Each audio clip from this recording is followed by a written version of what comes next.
Does he have a question? Maitreya, maybe we can talk about Passover. Okay. Yes, Passover is... okay, first of all, Passover is going to be the 30th day of the March. And actually, in a way, you cannot exactly say what day it is. Usually the night of the Passover is the full moon. That's what the Bible means. The first moon starts at the beginning of the year and count 14 days, and that is going to be Passover. So if we just count the 14 days, it's going to be 30th. But the true Passover, we have to know exactly when the full moon is going to be. So probably full moon is going to be a little different here in Albuquerque than in France, in your area. So it might change a little bit. So rather is correct that it's not that easy completely, exactly know when Passover starts. But the night that it's a full moon, that's when Passover starts, and that's what God meant. Both Passover and the Feast of Tabernacle start at the night of the full moon. So both of them are a little hard to calculate. So still, Radha did a good job with the calendar. We appreciate what she did, and she did a good job. She had asked if she needs to redo it. I didn't think so. Yeah, well, we probably tell her then when she can come in today. She doesn't need to do it. No, Okay. it's just Yeah. we are a couple of people really following it right now anyway. And even if it's a big crowd, still we could just make an announcement. Everybody would know that it's 30th. It's one day. Hop over, and that's all there's into it. It's like a small little thing that you don't want to make a mold, heel out of a mold or anything like that. So, do you have any specific question about Passover, Ishwara?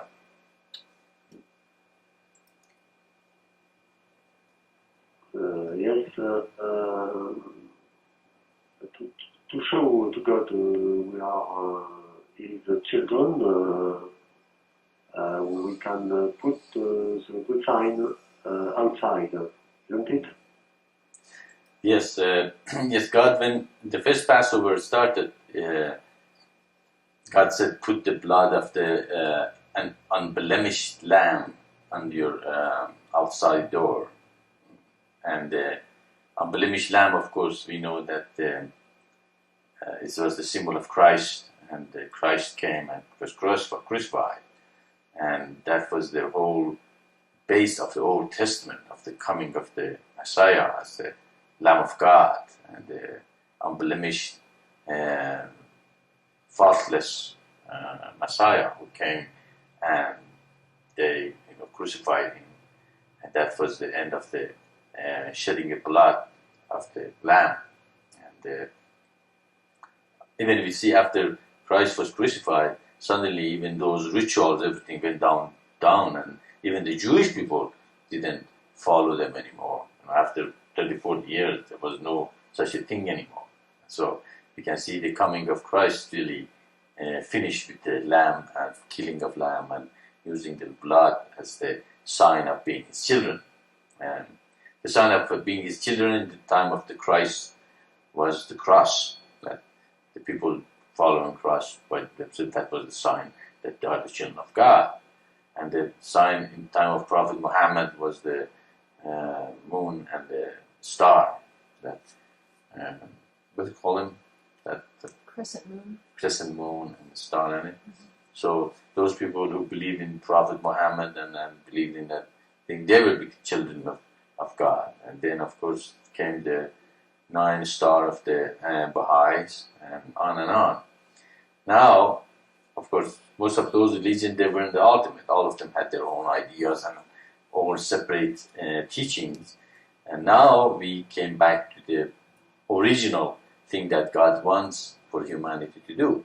And Passover and this holy days of God are the only holy days that God has demanded humanity to keep for Allah.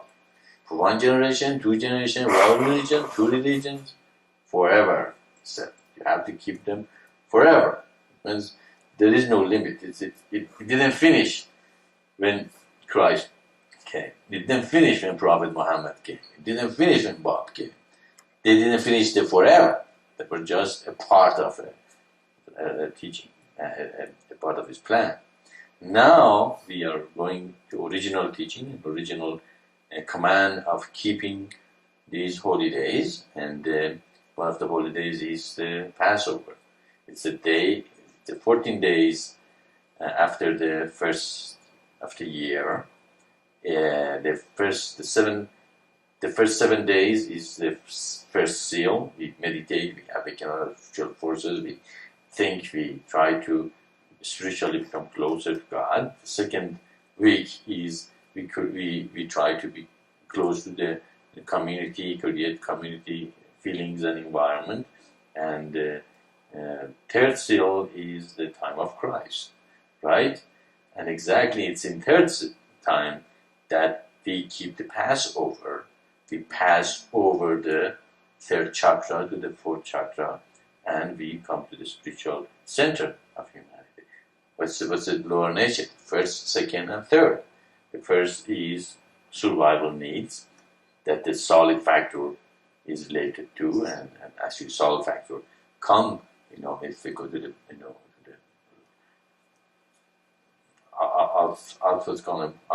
outpost, when we do the bathroom, it's a solid factor. The second is the recreation, procreation, and recreation, and that is when the related to the liquid factor. When we go to the bathroom, the liquid factor. The third part is the power and domineering and dominating and the food. What does heat? Well, food needs to be digested. Well, how do we make the food more digestible? We cook them, put in the fire. Actually, a lot of heat is in our navel area, and it's that heat. That's why that our stomach is, that it heats up the food and digests it. So these three parts are related to worldly thing, to the lower nature, to human lower nature that we relate to, and it has a lot of tendencies. The first chakra is survival, fear, attachment, desires, attachments, and survival needs, things that make us survive. Second is desire, passion, that's related to the procreation. The third is, political power, domination, and how we can dominate and make other people to do what they want. And but in fourth chakra is the unconditional love. So it is so important. It is the third period is very important. That's what teaching of Christ is so sharp. It's so wonderfully cuts right through the matter, and he has the mouth with a two-edged sword. When he gives the teaching, it just cuts through you. Okay? And it's very, a lot of people love Christ because his teaching is so wonderful. It just destroys the lower nature and takes you to the higher self. And then, so that's why exactly that with Passover is also, it's a third chapter. It's overcoming the lower nature and going to your higher self. And so in the night of the Passover, this is the 14th day after the first moon, which is usually, as I said, it's going to be the full moon. We start getting out of our lower nature. And what makes us to fall into our lower nature? Sin makes us to fall. When we lie, what happens? We lie to cover the first lie.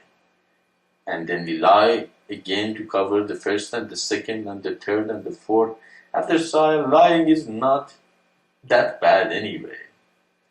When we do, adultery or fornication, the first time is very bad.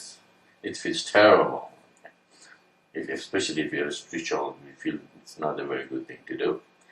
But the third time, the fourth time, the fifth time, some people become even their profession to fornicate or adult, and they become prostitute. Or it loses its desensitization. That's what I talked about many times.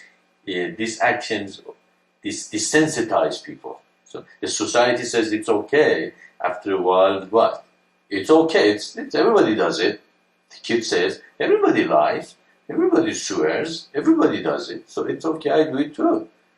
It's not okay. God said don't do it. I don't care if the rest of the universe does. God said don't do it, and I don't, because that's what God said to do. Okay, that's why you can see in a Passover we remember how God saved the children of Israel. Okay? Children of Israel are the children of light. It's not a race. It's not a religion. It's not one people. It's whoever follows the eternal divine path and follows the 15th commandment and follows God's words. They are the children of God. If those who don't follow, then they're not. So that's why we have to make God to realize or to confirm our oneness with Him and our desire to be His children of light. So we are the new Israelites, the children of light. So in that night, we remember how He saved them. Okay? They are, as a people, are not a race, because they were later born in what? As the follower of Christ. They later were born of the follower of Prophet Muhammad. They are the chosen people. They have always been. As the Bible says, they have been chosen from the foundation of the creation. Okay? And that's true in a sense, because when every time the creation finishes, the next creation starts. Who starts to become the new teachers for the new creation? From the foundation of that new creation, these people who have reached the pure consciousness in the previous creations are what? Are the children of light, children of Israel. So they will come, and how do you know them? You know them by their fruits. Okay, they give great fruits. Okay, they give. They are connected. They understand this teaching. They love this teaching. They preach this teaching, and they give fruits. And they say, wow, they are the children of God. They are connected to God. So that's why this night we remember that great epic of how the children of Israel were saved from the tyrant that had all the powers. He had all the army, all the chariots, all the arrows and the spears and political power and money, everything. But did the children of Israel had all that? No, they were completely, helpless and a minority in the ocean of a majority of Egyptian, and they were actually most of them were against what Moses was doing, and they were saying, "You're destroying us. We had a better life before you came, and we we were doing just fine. Egyptians were at least feeding us and all that." But Moses had to push them and pull them and take them away from that thing. And even some of them, they didn't listen to him and brought the jewelry with them and gold and all that, because they were attached to those things, and they thought that's going to save them. But we see that it did not save them later on. So that in that night we remember how we overcome the first three chakras, and it's in that week we put yeast and whatever make the bread leaven or rise out of the house. What is that to symbolize? It symbolizes of the sin. But as we said, when you lie first, you have to lie again and lie again. You become a liar after all. It just accumulates itself. Okay.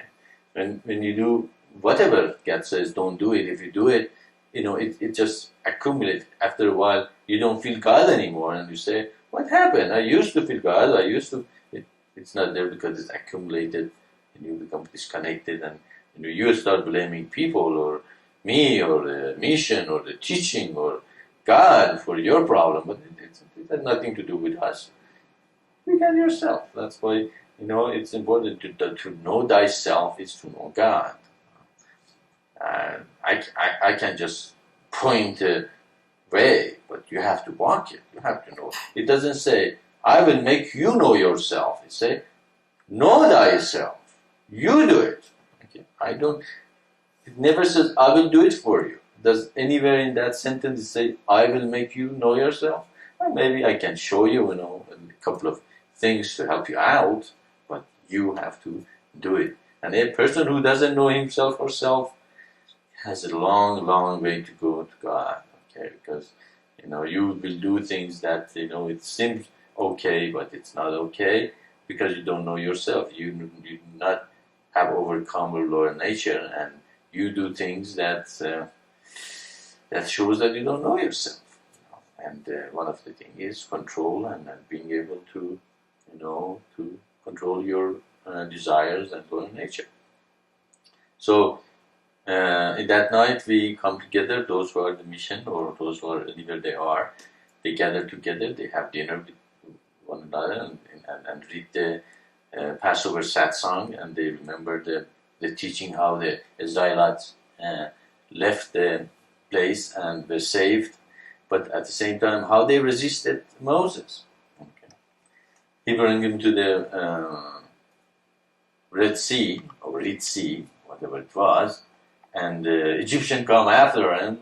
They start saying, you did to us, let's just surrender to them, let's just forget about what we want to do. And then he opens the Red Sea, or Red Sea opens, and he go there across. They were happy.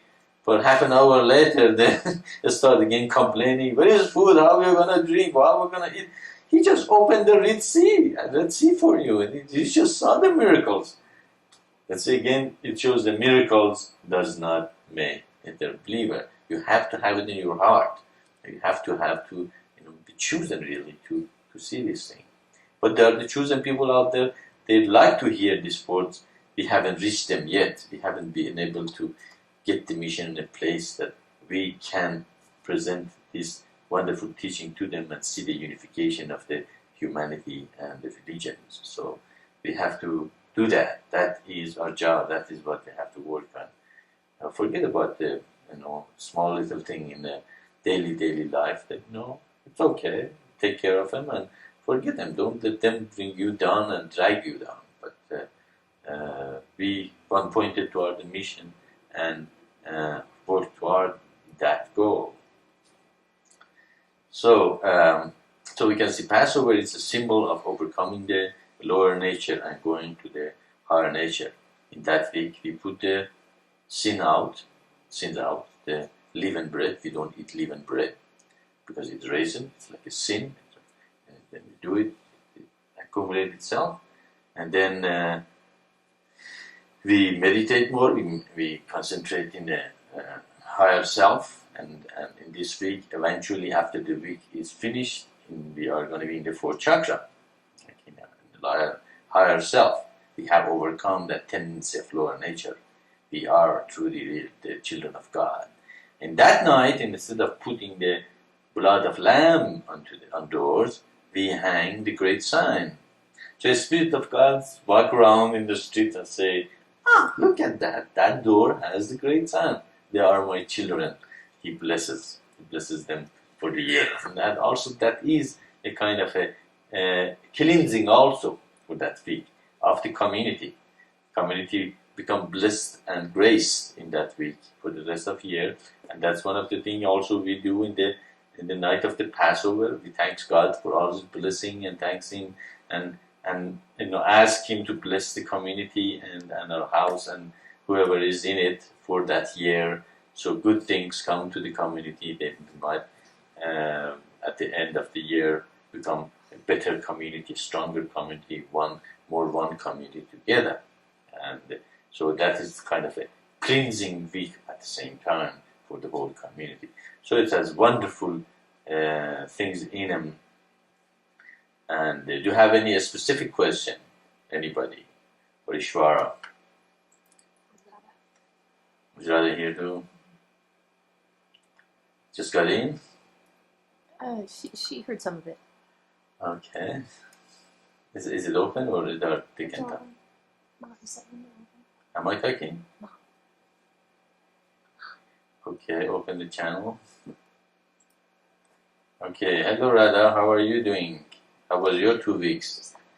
Did you have a good 2 weeks, or any problem, or any good things happen? Any new things happen that you want to share? By the way, we were talking about the Passover, and we were talking about the time of it, which is the 30th of this month.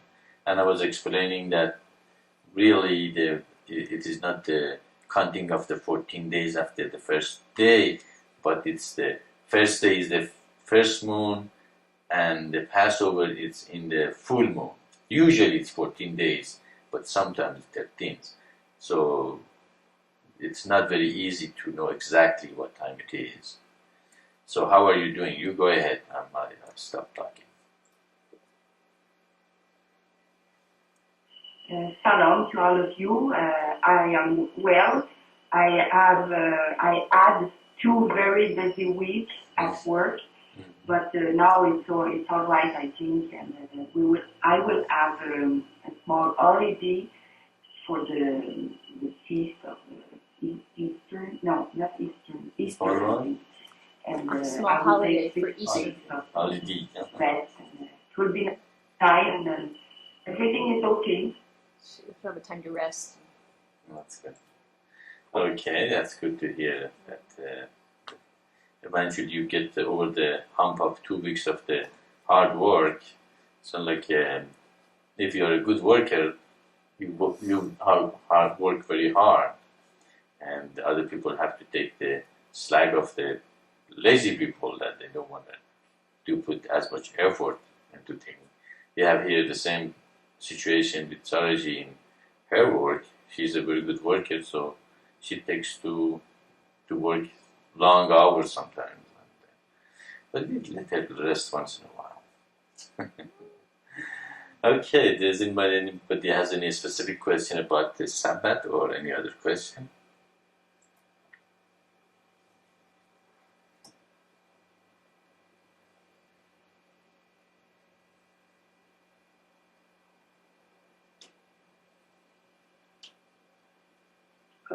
Maitreya, if I understand well, during the Passover, God killed the first son of the Egyptians. It seems to be a bit hard. Yeah, with in the time that we live in, it sounds pretty hard because they have,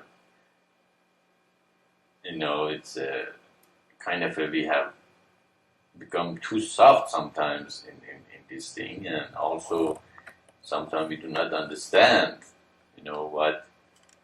what is what's happening, and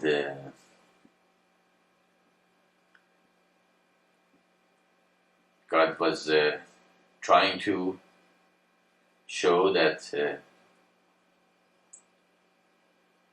the children of Israel have to get out of Egypt. They have to get out of the lower nature. Egypt was full of, wealth and full of ungodly, work in them. Well, not ungodly, but if it's used for the selfish things, it's become ungodly, and that's why he wanted to get the children of Israel out of lower nature, which was Egypt at that time, to get to the promised land. What's promised land? It's a higher self, going from the 3rd chakra to the 4th, 5th, 6th, and 7th. And in those chakras, who lives in those chakras? Bad tendencies. That they're like our first sons, that we love them, we don't want to let them go. What do we have to do with them? We have to kill them. Okay. We have to destroy them. Okay. Those are our first priorities. Our fears, our attachments, our desires, our wants, and all those things that is so dear to us. Are we let them go? Are we easily let go of those lower nature and things? Do we, attach? Are we attached to them? Are we attached to our first sons? Yes, we are. We are attached to our sons, children, wives, belonging and all that. But are they good for us? If they are all in our life, that's all that is in our life, they're not good. But if God is first, then we can enjoy them at the same time, be godly while we have them. But if we are in our lower nature and our first priorities, as symbolized by the first son of the Egyptian, then we are not going to let go and go to the higher self. They have to be, those Egyptians have to see the power of God, and also you have to kill them. You have to not kill them completely, but to become detached about them. He didn't kill all their sons or daughters; he just killed the first one. And who made them anyway in the first place? Who made the first sons of the Egyptian? God give it and God take it. It's very as simple as that. There, and so it's not very harsh for just like you build a ship or you build a something, and you decide, well, I'm going to destroy it and build another one. Are you a bad person that you're doing that? No, it was yours. You built it anyway, and you can do whatever you want with it. So he is the creator. To him, it just you remind me of Arjuna. Actually, Krishna took him and showed his real form. That people are destroyed, and dying and getting old, and are all rushing into the mouth of God, and they are destroyed. And Arjuna was very dismayed and said, I can't stand it. All this death and destruction thing in the universe. But is it destruction bad?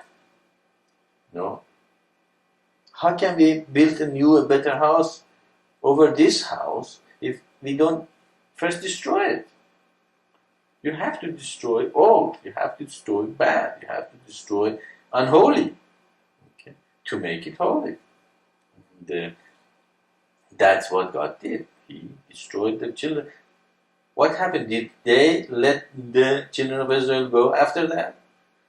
Yes, they did, because they weren't attached to the first sons anymore. They weren't attached to the lower natures anymore. They realized that the attachment is keeping them from letting God's will to be done. Egyptians were preventing the will of God to be done. Were they attached to the first children, the son? Yes, they were. So by doing that, what happened to Egyptians? They let his children go.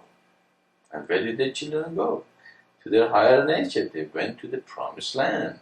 Were they ready to go to the promised land? No, they were not ready to go to the promised land. That's why they made a lot of mistakes. Even after they left Egypt and they were in the way of the promised land, they were not pure enough that completely overcome the lower nature to be able to make it. So going to higher nature, it's a very powerful, symbolic story. How you have to get rid of attachment. You want to go to promised land. God gave you the promise. You're going to go to higher nature and promised land. But is it easy to do it? First, Egyptians are not going to let you go. Egyptian is what? It's a symbol of the world. The world is not going to let you go.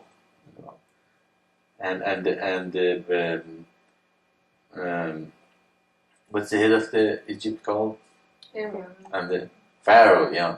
The Pharaoh of the world are going to try to pull you down and keep you where they had you before. They were their slave. As we again talked very many times, that there are creatures in every person, in the crevices and in dark places, and they leave and come out and make us do things that are not holy, are not good.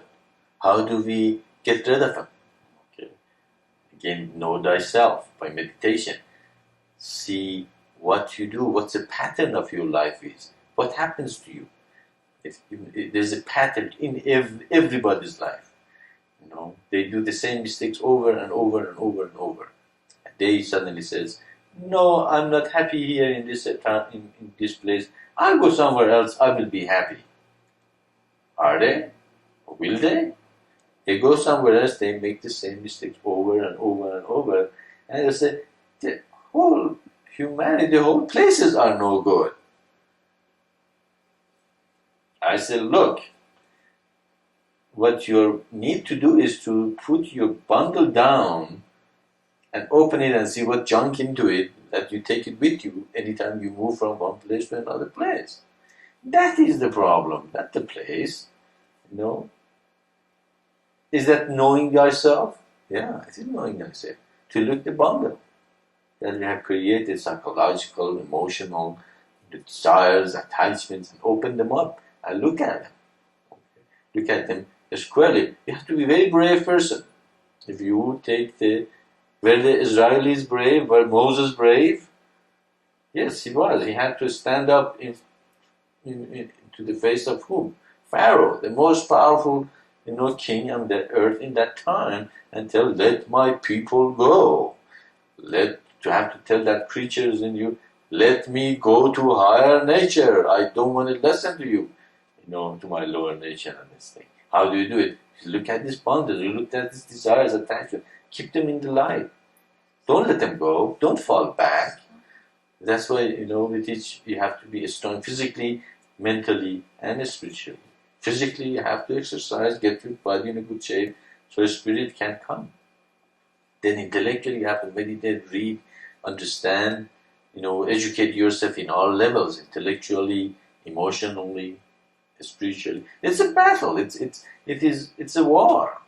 That's why brave people only take such a challenge to know thyself. Is it easy? How many long ago they said know thyself? How many people know themselves? It's been here on earth, everybody quoted, to know thyself is to know God. Even those who quote it sometimes, most of the time, they don't know themselves. Okay. So we can see that the killing of the children, first sons of the Egyptian, was a symbol of killing your attachment, desires, letting the children go, letting your lower self to go to the higher self.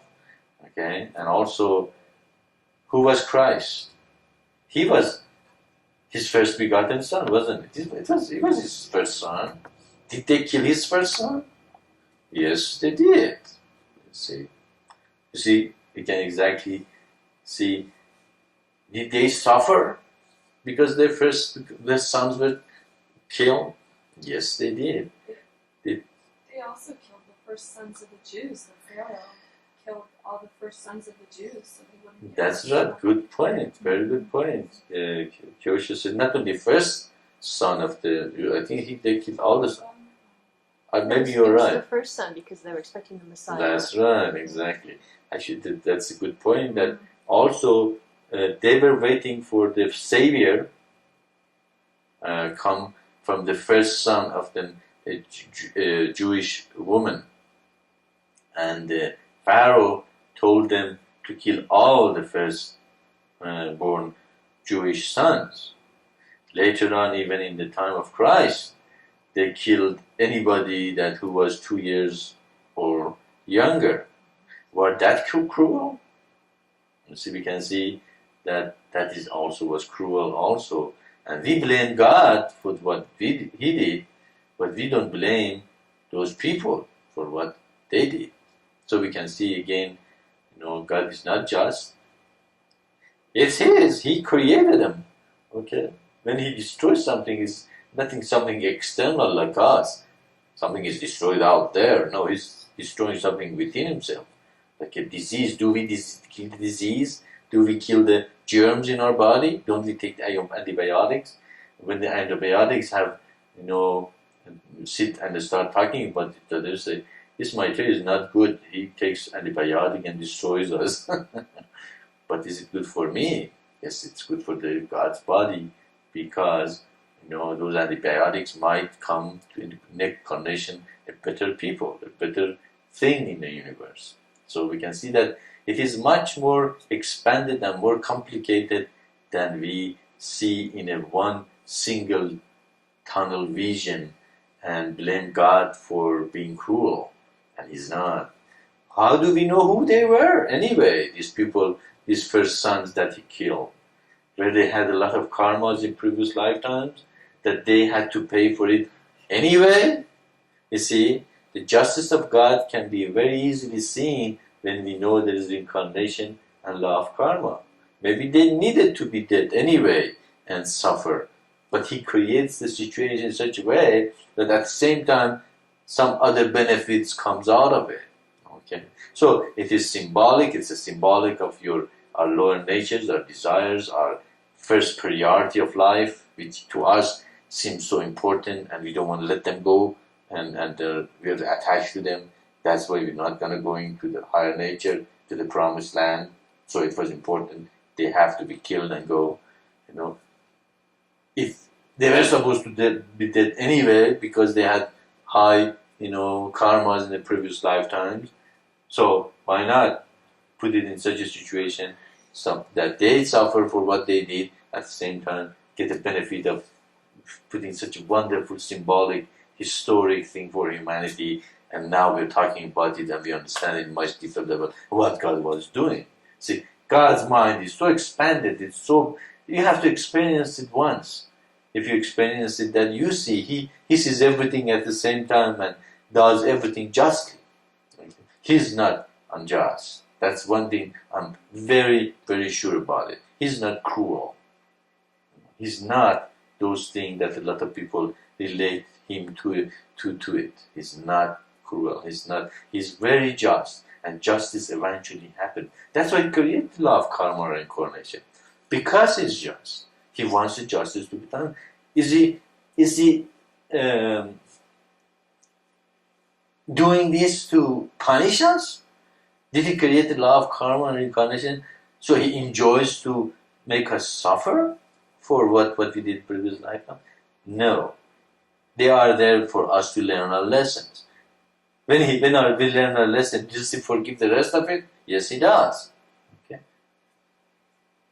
So it's really, again, it's for our own good, not for His, for enjoyment or something that make Him, tyrants or enjoying, make the humanity suffer. You have to see this thing clearly, okay, that vision. That's how the whole setup is to guide us to our higher self. The whole creation is created for this purpose. Okay?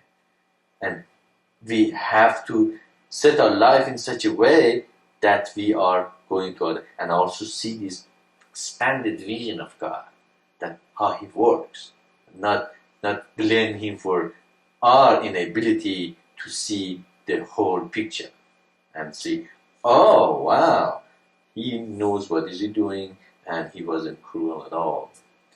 And so God is not cruel. If you ever come to across something and say God is cruel, think twice. Remember my words. God is not cruel. God is just.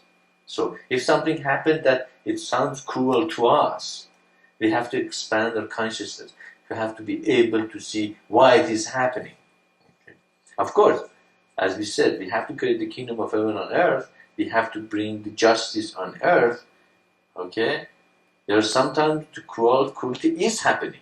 Okay, when a dictator is cruel to other people, the people who believe in the wrong definition of the reincarnation and the law of karma, they say, well, it was their karmas. No. How do we know it wasn't the first time this dictator is doing this to the innocent people? The dictator is creating karma, but those innocent people are being, for the first time, exposed to the cruelty. But that's why it's so important to create the communities of life. It's so important to create the kingdom of heaven on earth. It's so important to create the justice for the whole humanity. And then if somebody, fell from the mountain and died, we can say, oh, maybe that was his karma. He had to suffer because he did some cruel. And also in the just world, do we create more karma or in the unjust world? We create more karma in the unjust world. Because I say, if everybody does it, then I can be cruel to other people too. Because everybody is cruel to me. Why not? Let me cruel be to. Am I creating the bad karma? Yes, you are. You don't have the escape of it. Because you also are cruel to other people. So we can see that as we create a better environment for people, there's less karma is what we created, and less we have to go through all these things that seems to us cruel, but it's not. It is a law that is taking shape and place on earth. Does that make sense to you, Ishvara?